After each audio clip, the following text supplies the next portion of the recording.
Assalamualaikum teman-teman. Kali ini saya lagi berada di makam Eyang Sutawijaya di Majasto, Tawangsari.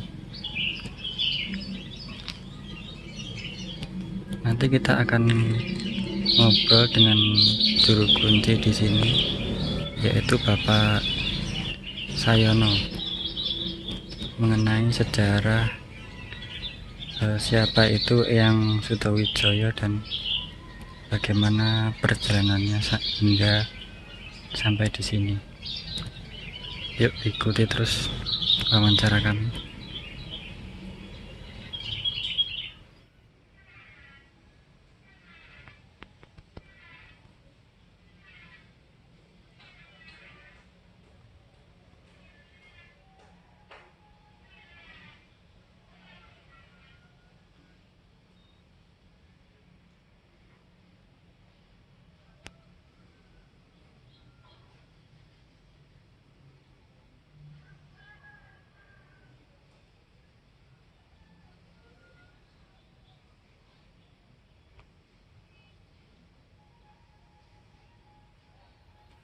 Oke, pemirsa, ini saya lagi berada di makam Eyang Sutawijaya, Majasto, Tawangsari.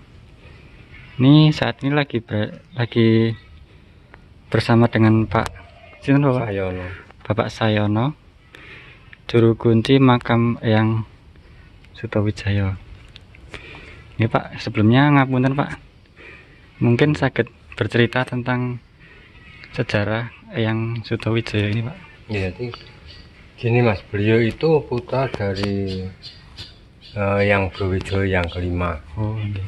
Beliau nama asli kecilnya itu Raden Jogobodo. Oh, Jogobodo Pak ya. Ya, dulunya runtuhnya Majapahit, putra Majapahit itu menyebar sampai ke Nusantara. Nah, beliau masih singgah ke kawasan Jawa Tengah, atau dulunya berdomisili bersinggah. Kalau tidak salah dulunya itu ada di Tegalampel dulunya Mas. Di Tegalampel. Klaten itu dulunya. Oh, Beliau bersama yang putri sama abdinya beliau. Hmm. Setelah itu dia seorang pangeran. Dia membo kaulo. Oh. Membo orang kecil. Menyamar itu Pak. Menyamar. Oh, dan penyamaran beliau sampai beliau singgah di desa Tegalampel itu, beliau buka lahan di situ, buka lahan pertanian. Buka lahan ya. Suatu ketika ada kejayaan beliau buka lahan di Tegalampel, ada kejayaan sampai diteruskan sampai sekarang pada anak di Tegalampel itu. Dan suatu ketika beliau dicoba dengan seorang, namun yang dicoba itu bukan beliaunya, namun dilewatkan abdinya. Nah, suatu ketika setelah selesai panen mana mode padi, itu kalau orang Jawa membenahi galangan atau parit. Oh, tamping. Iya, tamping ya, membenahi galangan itu. Setelah selesai satu, beliau abdinya pindah ke tempat yang lain, namun setelah beliau pindah, akhirnya ada seseorang membawa suket rumput dipikul. Nah, itu dia melewati parit yang baru saja jadi. Namun beliau disapa oleh abdinya, dia tidak menjawab sama sekali. Akhirnya setelah dia lepas dari parit itu atau galangan itu, akhirnya keras mau dibenahin lagi di benak abdinya yang diinjak burung kuntul ada tadi, masuk diinjak manusia tidak ada bekasnya. Ternyata ada sebuah keajaiban, tidak ada bekas sama sekali. Akhirnya beliau kondur, matur sama Eyangnya, menceritakan kronologinya kejadian tadi di sawah itu tadi. Akhirnya beliau bercerita apa, setelah berita beliau yang ageng berbicara orang itu berjalan ke arah mana. Akhirnya beliau artinya beliau ke Lor Kulon, berjalan ke arah Lor Kulon. Akhirnya sampai yang bilang, kamu ada di sini, saya cari orang itu. Akhirnya Sudah ada di hari, setelah di dalam setengah perjalanan, perjalanan lebih mungkin, akhirnya dia singgah di sebuah bukit. Kalau bukan di itu tengah sawah, mas, di tengah sawah, namun di tengah sawah itu ada batunya. Dia bertemu di situ dengan seseorang, namun belum cerita kalau dia itu Kanjeng Sunan Kalijaga. Teman-teman, akhirnya beliau yang suruh nunggu di situ. Kamu tunggu di situ, nanti saya pertemuan Kembayat dulu, nanti setelah Kembayat nanti saya hampir. Setelah beliau Kanjeng Sunan Kalijaga itu Kembayat, akhirnya selesai pertemuan, beliau berjalan lagi menghampiri Yang Ageng Sutawijaya itu. Setelah dihampiri, beliau Yang Ageng disuruh ke tempat Ki Ageng Pandhanaran untuk belajar agama. Sesampainya di situ, setelah diperintahkan, beliau bergegas pergi untuk ke tempat Ki Ageng Pandhanaran. Setelah sampai di tempat Ki Ageng Pandhanaran, juga terkejut atau terkesima bahwa di situ ada sebuah pondok pesantren. Akhirnya beliau menceritakan bahwa dia ingin berguru agama. Namun sebelum diterima, Ki Ageng Pandhanaran mempunyai keinginan yang harus dipenuhi oleh Yang Ageng Raden Joko Budi tadi. Setelah Yang Ageng diperintah untuk mengambil air untuk memenuhi di lingkup pondok pesantren itu, dan beliau Yang Ageng menyanggupi apa yang diperintahkan oleh Ki Ageng Pandhanaran. Namun Yang Ageng juga terkejut setelah beliau diperintah, namun beliau diberi keranjang. Kalau keranjang itu sebetulnya tidak bisa untuk mengambil air. Kalau bolong-bolong ya. Bolong-bolong. Namun kepercayaan beliau terhadap Sang Pencipta sangat luar biasa. Akhirnya beliau dijabah. Setelah beliau diperintah menyanggupi dan dia mengerjakan tugasnya selesai, terus beliau berpasrah kepada Ki Ageng Pandhanaran. Setelah dipasrahkan selesai, Ki Ageng Pandhanaran juga terkejut, merasa beliau punya kemampuan yang sangat luar biasa. Akhirnya dia diterima menjadi siswanya di situ. Setelah seiringnya waktu, beliau akhirnya sudah khatam Quran, khatam hadisnya mungkin, dan beliau langsung pergi dari tempat Ki Ageng Pandhanaran. Setelah beliau pergi dari situ, dia berjalan ke arah ke timur. Sampailah berjalan hari demi hari, akhirnya sampai singgah di sini. Banyak jejak beliau atau tapak beliau itu banyak, tapak tilasnya beliau banyak, khususnya yang ada di Gunung Setia, di Gunung Kembar itu, di wilayah itu, wilayah Dung Jambal, ke timur Dung Jambal itu, sampai itu dirajutkan sampai ke ini desa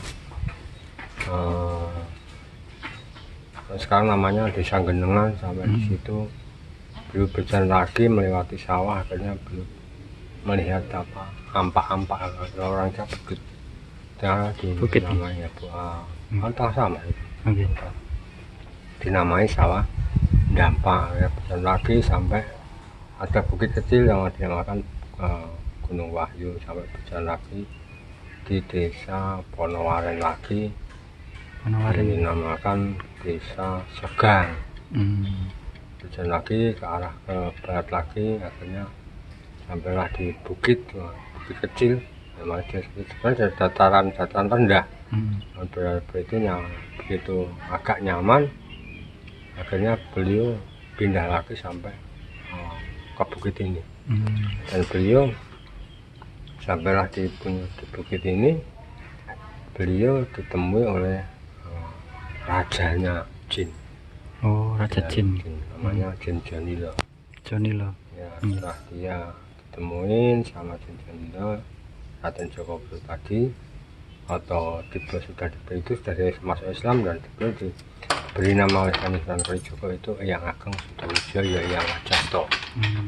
Makanya beliau dijamu oleh Jin Jonilo itu, dijamu 2 makanan. Kalau orang Jawa uwi karumbili. Oh, uwi. Akhirnya beliau yang melihat itu bukan makanan. Oh, apa itu? itu? Sebuah batu. Batu. Dia tidak mau makan karena itu batu, beliau disuruh makan tidak mau makan. Setelah ada perdebatan yang sangat sengit, akhirnya Eyang Ageng cuma bilang, berhubung saya tamu yang punya rumah mendahului dulu. Akhirnya beliau kejebak kata perintahnya Eyang Ageng, akhirnya dia makan dulu. Jinnya itu makan, dia tersentak. Akhirnya kalau orang Jawa itu kalah jurit, walaupun itu secara perang tidak secara kasar, namun perang secara halus. Perang kasten kalau orang Jawa bilang itu. Akhirnya beliau merasa kalah. Akhirnya beliau diperintah oleh Ki Ageng Pandana Eyang Ageng Sutowijoyo, keluarga turunannya untuk dipindahkan ke Ngawu. Ngawu di Tangan. Oh, Tangan. Dipindahkan ke sana. Setelah itu beliau di sana, Jin Jonilo tidak betah atau tidak kesan di sana. Akhirnya pulang ke sini. Akhirnya minta perlindungan, mau mendampingi beliau. Joko Bodo ya. Akhirnya setelah diberi izin sama Eyang Ageng Sutowijoyo, boleh kamu mendampingi saya dan kamu singgah di sini, jangan sekali-kali mengganggu anak keturunan saya. Oh, akhirnya beliau masuk ke dalam batu itu disembang oleh Ki Ageng Sutowijoyo. Setelah watu itu jatuh ke bawah, akhirnya beliau masih singgah, kalau tidak sama singgah di situ mungkin. Jinnya itu Pak ya? Sekarang ada di situ. Namun zaman sekarang percaya tidak percaya itu apa? Itu terserah mereka masing-masing. Namun kalau percaya, buktinya penampakannya tidak ada yang tidak bisa dilihat kasat mata. Sampai saya beliau sampai sini menyampaikan agama Islam di wilayah Sukoharjo, termasuk Sukoharjo ini, khususnya Klaten Timur, Sukoharjo dan sekitarnya, barat. Barat ini sekitarnya. Kalau beliau sampai mendirikan masjid ini, ini pendirian ini bikinannya Eyang Ageng bersama santri-santrinya atau seluruh keluarganya beliau. Masih sampai sekarang, dan beliau wafat pun di sini, makamnya di Jam itu. Kalau di sini makamnya makam keluarga, makam keturunan. Oh, yang ini ya Pak ya? Kayak gini makamnya kayak gini. Mungkin orang datang ke sini heran, banyak yang heran. Kenapa kok makamnya dekat-dekat itu? Kalau dalam tidak dalam, sekitar 70 cm, 80 cm, mungkin yang paling dalam itu 90 cm, tapi jarang. Banyak batunya ya Pak ya? Yang paling ya 80 itu yang paling dalam, 70, 60, kadang juga 50. Berarti ini keluarganya atau masyarakat sekitar Pak ya? Kalau ini ya Mas, ya masyarakat sekitar katakanlah masyarakat keturunan, tapi kalau keturunan jauh. Mungkin dari canggahnya, apa udek-udeknya itu kan. Kalau keturunan beliau kan tetap menurunkan putra-putranya, putra cucu buyut, canggah, udek-udek kandung dan seterusnya. Mungkin kan mencapai mungkin berapa keturunan itu, mungkin 5 atau 6-7 keturunan itu mungkin. Nah, itu terus seterusnya sampai sekarang. Jadi ini makam keluarga, makam keturunan. Jadi kalau orang lain mau masuk ya tidak bisa, khususnya cuma orang kampung sini aja. Kalau tidak orang luar kampung tidak bisa. Hmm. Kalau orang luar kampung itu sudah menjadi termasuk keluarga singgah di sini itu nanti kalau orang mriki niku dinunutke Mas. Nggih. Dinunutke bisa menempati tapi tidak bisa menguasai. Nggih. Itu cerita sekedar yang saya tahu Mas. Nggih. Saya cerita cuma sekedar saya tahu, saya tidak mau melebihkan cerita itu, saya tidak mau karena nanti kalau timbulnya tidak baik saya juga nanti kena dampaknya. Saya tahu itu cuma cerita dari Mbah Buyut tadi sampai sekarang itu cerita itu melegenda sampai sekarang. Ya kalau bercanda ya kayak gini lah. Nah, ini di Bukit Majek. Kalau pemakamannya Bumi Harum, sama pemakaman Bumi Harum. Bumi Harum. Okay. Kalau itu bekas sendang atau apa ya Pak ya? Kalau dulu itu Mas, itu kalau dulu juga sendang, tapi konon ceritanya dulu itu kemasukan harimau dan macan. Konon katanya dulu itu tarung. Dulu kan masih hutan Mas, di sini masih hutan semua, belum bisa Mas.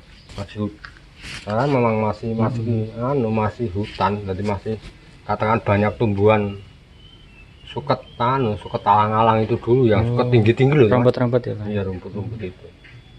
Nah dulu konon katanya itu yang tewas itu, yang mati itu celengnya, termasuk itu kalau orang Islam itu diharamkan. Namun logikanya kalau saya sendiri itu cenderung apa itu mungkin kena sabda beli. Sabdanya beliau mungkin yang tahu kan yang punya rumah dulu. Tidak mungkin orang lain tuh tahu dulu kan Mas. Walaupun tahu kan tetap diberitahukan yang punya rumah. Termasuk sampai sekarang pun itu nek hujan lebat Mas. Biarpun ini banyu niki sak niki ditalang dilebok kita niki tidak bisa memenuhi. Ya percaya ndak percaya, mungkin banyak orang yang tidak percaya Mas. Masa kayak gitu tidak bisa nampung air? Memang tidak bisa. Sampai sekarang apa juga kadang-kadang misteri lah. Misteri. Banyak peninggalan entah itu peninggalan eyang atau peninggalan sudah zaman dulu tidak tahu ada di sebelah berarti itu ada sendang 3. Oh ada sendangnya Pak ya? Iya.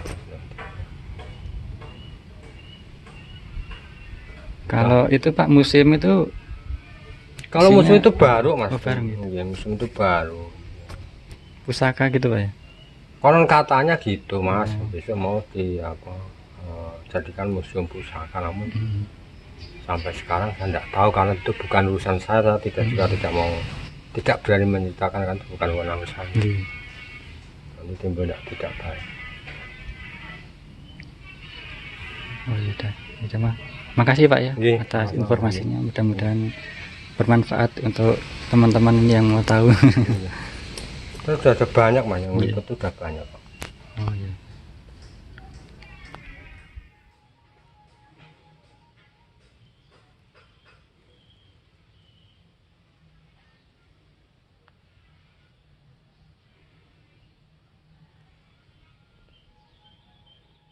Oke, jadi seperti itu teman-teman sejarah Eyang Sutowijoyo hingga sampai di sini dan menyebarkan agama Islam di sini